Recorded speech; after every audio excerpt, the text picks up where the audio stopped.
Pero la verdad es que solo existe un pacto de salvación para el ser humano. El pacto fue establecido con el ser humano después de la caída del pecado. No quiere decir que no existía antes, pero fue anunciado al ser humano después que Adán y Eva cayeron en el pecado, como solución para el problema en que ellos ahora se encontraban, porque habían ido al territorio de la muerte, habían pecado, pues la paga del pecado es la muerte. Pero Dios no quiere que sus hijos mueran. Dios ama al ser humano. Yo siempre digo, tú eres la cosa más preciosa que Dios tiene en esta vida. Pero entonces Dios se presenta para recordarles a ellos que hay solución para el problema y que esa solución está centralizada en Cristo. Entonces, ese pacto tiene tres partes: la parte de Dios, la parte del hombre y el instrumento del pacto. Porque ya dijimos que un pacto es un convenio, es una alianza, es un trato que dos personas hacen. ¿Cuál es la parte de Dios? Yo te salvaré. ¿Cuál es la parte del hombre? Una vez salvo, tú andarás en mis caminos. ¿Y cuál es el instrumento? La gracia. Yo lo hago todo, dice Dios. Yo te salvo, y aunque tú andarás en mis caminos, asimismo, ¿quién te guiará? ¿Quién te llevará? ¿Quién te dará, inspirará y te dará el poder? Soy yo. O sea, toda la obra de la salvación es divina. Solo que este pacto se ilustró de muchas maneras. A Noé, Dios se le presentó, hizo el pacto con Noé, pero en realidad este pacto con Noé encerraba el pacto de la salvación. A Abraham, asimismo, en el Sinaí también. Después, cuando Jeremías habla del nuevo pacto, la misma cosa. Todos los pactos se refieren al único pacto de salvación que es por gracia y que está centralizado en Cristo. Es el plan divino para salvar al ser humano. Tú lo arruinaste todo. Tú estás condenado a muerte, pero yo te salvaré. Ahora, hay participación humana, yo diría pasiva, en el sentido de que tú vas a dejar que yo opere en ti mis grandes obras de salvación. Y todo esto por gracia. Entonces vamos al estudio de esta semana. Vamos a hablar del pacto con Abraham. Mira lo que dice Génesis 15:7. Y le dijo: yo soy Jehová que te saqué de Ur de los Caldeos para darte a heredar esta tierra. En este texto Dios se identifica como Jehová. En realidad en hebreo la palabra Jehová solo tiene consonantes, no tiene vocales. Tal vez porque los judíos se sentían indignos de pronunciar la palabra Dios. Entonces, Dios se identifica en realidad como Yahweh, no tiene pronunciación, pues porque son solo consonantes. Pero Dios se identifica con este nombre, Jehová. En realidad, Dios en la Biblia se identifica con 5 nombres. En esta lección vamos a estudiar que Dios se presenta en el pacto con Abraham de dos maneras, usando 2 nombres. Aquí, yo soy Jehová. ¿Qué quiere decir Jehová? El autosuficiente. ¿Te acuerdas que cuando se le presentó a Moisés, Dios le dijo: yo soy el que soy? Yo soy el autoexistente. La palabra Jehová, el nombre Jehová, en el Antiguo Testamento se registra 6,828 veces. Dios, al identificarse con este nombre, está dando a entender: yo no necesito de nadie para existir. Yo soy autoexistente, autosuficiente. Yo soy el todopoderoso, el omnisciente, el omnisapiente. Yo soy el que soy. No busques nada además de mí, porque no existe. Yo soy el todo. Yo soy el todo no porque alguien me creó. Yo soy el que soy porque soy. Ahora, ¿por qué Dios se identifica a Abraham con este nombre? Por un simple motivo: lo va a llamar de la tierra que conoce hacia la tierra que no conoce.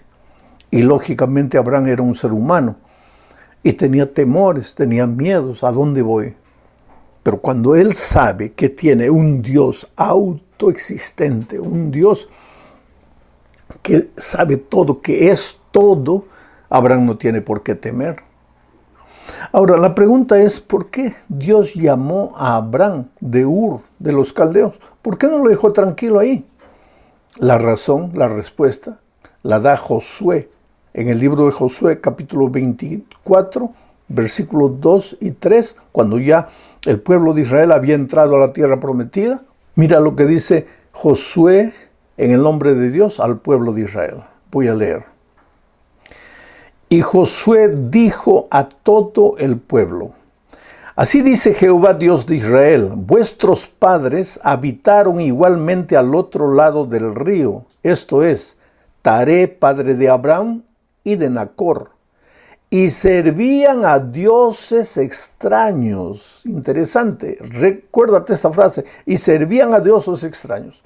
Y yo tomé a vuestro padre Abraham del otro lado del río, y lo traje por toda la tierra de Canaán, y aumenté su descendencia, y le di a Isaac. ¿Por qué Dios llamó a Abraham de Ur de los Caldeos? Porque allí Abraham, su padre, su abuelo, ¿qué estaba pasando? Estaban adorando a dioses extraños. El papá de Abraham, Abraham mismo, formaban el remanente, pero se estaban contaminando, se estaban paganizando. Y si Dios los dejase ahí, ellos acabarían por perderse completamente en el paganismo. Pero Dios siempre a lo largo de la historia conservó un remanente. Por eso los llamó, para que mantuvieran viva la fe en el Dios Jehová Todopoderoso. Los llamó para una tierra donde ellos podrían mantenerse dentro de los principios. Tú sabes que yo tengo miedo cuando nosotros analizamos hacia el mundo en que vivimos, un mundo de incredulidad, un mundo de banalidad, de superficialidad, de valores invertidos. Tú sabes que hasta en el mundo religioso Dios ha dejado de ser Dios, el autoexistente, el soberano. Las personas usan el nombre de Dios para cualquier cosa. Están haciendo las peores tonterías de la vida. ¡Ay, Jesús! ¡Ay, Dios! ¿Sí? ¿A dónde llegamos? Ya no hay el mínimo respeto por las cosas de Dios. Han perdido el concepto de santidad de Dios. Pero Dios conserva hoy también un remanente. Un remanente a ese remanente, a esos hijos que forman el remanente, Dios los llama. Salgan del territorio donde están, vengan a mí, a mi territorio. Ahora, esto no significa voy a salir de esta tierra para otra tierra, no. Salir del ambiente de sordidez, de pecado, de perversidad. Y volver al terreno de los principios, de los valores de Dios, vivir en comunión con Dios, aprender a depender de Él y aprender a respetar a Dios y su palabra. Este es un desafío para el pueblo de Dios en nuestros días. Bueno, el otro nombre de Dios, cuando se presenta a Abraham para recordarles el pacto, está registrado en Génesis capítulo 17, 1. Voy a leer. Era Abraham de 99 años cuando le apareció Jehová y le dijo: yo soy el Dios Todopoderoso, anda delante de mí y sé perfecto. Abraham tenía ¿cuántos años? 99 años, ya era un ancianito. Y Dios, dice aquí, se le presentó. Era Abraham de 99 años cuando se le apareció Jehová. Aquí está la palabra Jehová, pero en el original está la palabra El Shaddai. El Shaddai, este es el otro nombre de Dios. Y El Shaddai significa el Dios todopoderoso. El Dios que no conoce imposibles. El Dios que todo lo puede. La mente humana no lo entiende, pero Él lo puede todo, puede resucitar un muerto, puede hacer andar a un paralítico, puede abrir el mar rojo. Dios todo lo puede. Con un coro de músicos cantando y tocando trompetas, Él puede derrotar enemigos armados hasta los dientes. Dios todo lo puede. ¿Y por qué se le presenta a Abraham con 99 años y le dice, y por qué se le presenta con el nombre de El Shaddai, el que todo lo puede? Por una simple razón. Le va a prometer que le dará una descendencia, que le dará un hijo, que su descendencia será como la arena del mar, como las estrellas del cielo. Pero resulta que Abraham tenía 99 años y su esposa un poquito menos que él. Desde el punto de vista humano, ellos no podrían tener hijos. Seguramente que lo intentaron muchas veces, pero no podrían tener hijos. ¿Cómo hoy día tú podrías explicar que una señora con 95 años se va a embarazar? No sería posible. Pero ahí se presenta El Shaddai, el Dios que todo lo puede. Y Dios, si Dios pudo hacer quedar embarazada a una jovencita que nunca conoció varón, ¿cómo es que no puede hacer dar a luz a una anciana de 90 y pocos años? Dios todo lo puede. Por eso, si en este momento tú estás viviendo un momento difícil en tu vida, no te desanimes, querido. Yo creo que debes llorar, sí, pues te preocupas como ser humano, te desesperas, miras a todos los lados, no hay salida. Desde el punto de vista humano estás perdido. Pero tu Dios no es solamente el Dios Jehová, el autoexistente, el suficiente, el que no tiene origen. Tu Dios también es el Shaddai, el que todo lo puede, el que no conoce imposibles. Y esto no es un cuento de hadas para que duermas tranquilo. No, querido, esta es la más explícita realidad. Si yo te pudiera contar, si el tiempo permitiera, milagros y milagros. Yo he visto a Dios hacer milagros en mi propia vida, en la vida de otras personas. Dios lo puede todo, confía en ese Dios. Y Dios se le presentó a Abraham con este nombre de El Shaddai, el que todo le puede, para prometerle primero una descendencia grande y segundo, anda conmigo y sé perfecto. O sea, tú puedes andar en los caminos de justicia de Dios. Tú puedes alcanzar la perfección cristiana en la medida que andes con Dios. No depende de ti, depende de El Shaddai.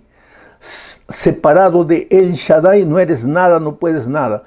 Pero caminando al lado de El Shaddai, el que todo lo puede, ahí sí tú también lo puedes todo. No hay vicio capaz de derrotarte, no hay hábito capaz de esclavizarte, no hay imposibles en tu vida, porque tu Dios es El Shaddai. Vamos ahora al punto 3. Dice, Dios le cambia el nombre a Abraham. El nombre de Abraham era Abraham, que significa el Padre es exaltado. Y Dios le dijo, no te vas a llamar más Abraham, te vas a llamar Abraham, con un H, Abraham, que quiere decir Padre de multitudes. ¿Cuál es la diferencia? En Abraham, el Padre es exaltado, el centro es Abraham, es el Padre, es el ser humano. En Abraham, el centro es la descendencia. Aquí hay egoísmo, aquí hay nobleza, aquí todo se concentra en uno. Aquí el amor y las bendiciones de Dios son para todos. Hay diferencia. Generalmente vivimos en una humanidad egoísta que concentra todo en sí. Esto me gusta, esto no me gusta, me siento bien, me siento mal, porque yo. Ese no es el plan divino para su pueblo. Hay otras personas, hay otros seres humanos en los que hay que pensar. No hay que descuidarse de uno, porque ¿cómo puedes amar al otro si no te amas a ti mismo? Pero no puedes concentrar todo en ti mismo, tienes que aprender a pensar en los otros. ¿Estás pasando por necesidad? Pues hay gente más necesitada que tú. Así que en lugar de concentrarte en ti, lamentándote por tus tristezas, tu dolor, tu desempleo, tu necesidad, trata de extender la mano a quien sufre más que tú. Y vas a ver cómo te vas a olvidar de tu dolor. Porque cuando piensas en el dolor ajeno, tu dolor disminuye. Seguimos estudiando ahora la parte 4. Etapas del pacto. Hay que tener en cuenta, querido, que no son tres pactos que Dios hace con Abraham. Dios hace el único pacto, el mismo pacto que hizo con Noé, el mismo pacto que hizo con Moisés en el Sinaí, ahora hace con Abraham, pero en tres pactos, en tres etapas. La primera etapa está en Génesis capítulo 12, versículos 1 y 2. Dice, pero Jehová había dicho a Abraham, vete de tu tierra y de tu parentela y de la casa de tu padre a la tierra que te mostraré, y haré de ti una nación grande y te bendeciré, y engrandeceré tu nombre y serás una bendición. Si tú analizas bien aquí, están las tres partes del pacto. ¿Qué es lo que Dios hará? Te engrandeceré, te bendeciré, daré una gran nación de ti. ¿Cuál es la parte de Abraham? Salir de la casa de sus padres. ¿Y cuál es el instrumento de la gracia? Yo lo haré, dice Dios. No eres tú, yo lo haré. Es decir, el ser humano no hace nada por su propia fuerza, él solo recibe. Esta es la primera etapa del pacto. Refiriéndose a este pacto, es interesante lo que dice Pablo en Gálatas capítulo 3, versículos 6 al 9. Dice así, así Abraham creyó a Dios y le fue contado por justicia. Sabed, por tanto, que los que son de fe, estos son hijos de Abraham. Y la Escritura, previendo que Dios había de justificar por la fe a los gentiles, Dios dio de antemano la buena nueva a Abraham diciendo, en ti serán benditas todas las naciones. De modo que los de la fe son bendecidos con el creyente Abraham. Interesante. El pacto de los cristianos es el pacto de la fe, pero ese pacto es el pacto de Abraham. Ahora, ¿cómo es que alguien dice que en el Nuevo Testamento el pacto es de la gracia, de la fe, y en el Antiguo Testamento el pacto es de las obras y de la ley? Si ahora viene Pablo y dice que el pacto de la fe es el pacto de Abraham. Porque la única participación del ser humano es creer, es aceptar. Dios lo hace todo es por gracia, todo es por fe. ¿Por fe en qué? Por fe en las promesas de Dios, por fe en la palabra de Dios. Vamos a la segunda etapa del pacto con Abraham. Está en Génesis capítulo 15, versículos 7 al 10 y después el 13 y 14. Y le dijo, yo soy Jehová, que te saqué de Ur de los Caldeos para darte a heredar esta tierra. Aquí la promesa ya no es generación, aquí la promesa es la tierra. Y Abraham respondió, Señor Jehová, ¿en qué conoceré que la he de heredar? Y le dijo, trae una becerra de 3 años, y una cabra de 3 años, y un carnero de 3 años, y una tórtola también, y un palomino. Y tomó él todo esto, los partió por la mitad, y puso cada mitad enfrente de la otra, mas no partió las aves. Entonces Jehová dijo a Abraham, ten por cierto que tu descendencia morará en tierra ajena, y será esclava allí, y será oprimida 400 años, pero después vendrás a heredar esta tierra. Interesante. Aquí la promesa es la tierra. ¿Quién te dará la tierra? Yo, dice Dios. Abraham pregunta, pero Señor, ¿qué garantía tengo de eso? Hazme un altar y ofréceme sacrificio. La gracia. ¿Y cuál es la parte del ser humano? Ofréceme el sacrificio. Quiere decir, demuestra tu fe. Prueba que tú crees en mi promesa. No trates de tú heredar la tierra porque vas a perder. Yo te daré la tierra. Tú cree en mi promesa. Nuevamente, la parte de Dios, yo te la daré. La parte del hombre, cree en mi promesa. El instrumento de la gracia, el sacrificio, el altar. Clarito en la promesa, en esta segunda etapa del llamado Abraham. La tercera etapa está en Génesis 17, 1 al 5. Era Abraham de 99 años cuando le apareció Jehová y le dijo, yo soy el Dios Todopoderoso, anda delante de mí y sé perfecto. Y pondré mi pacto entre mí y ti y te multiplicaré en gran manera. Entonces Abraham se postró sobre su rostro y Dios habló con él diciendo, he aquí mi pacto es contigo y serás padre de muchedumbre de gentes y no se llamará más tu nombre Abraham, sino que será tu nombre Abraham, porque te he puesto por padre de muchedumbre de gentes. Clarito, querido, en esta tercera etapa también están los tres elementos del pacto. La parte de Dios, yo te daré los hijos, yo te haré padre de muchedumbre, Yo haré todo por ti. ¿Cuál es la parte del hombre? Tú cree, tú obedece mi voz, tú anda en mis caminos, tú haz lo que yo te estoy diciendo.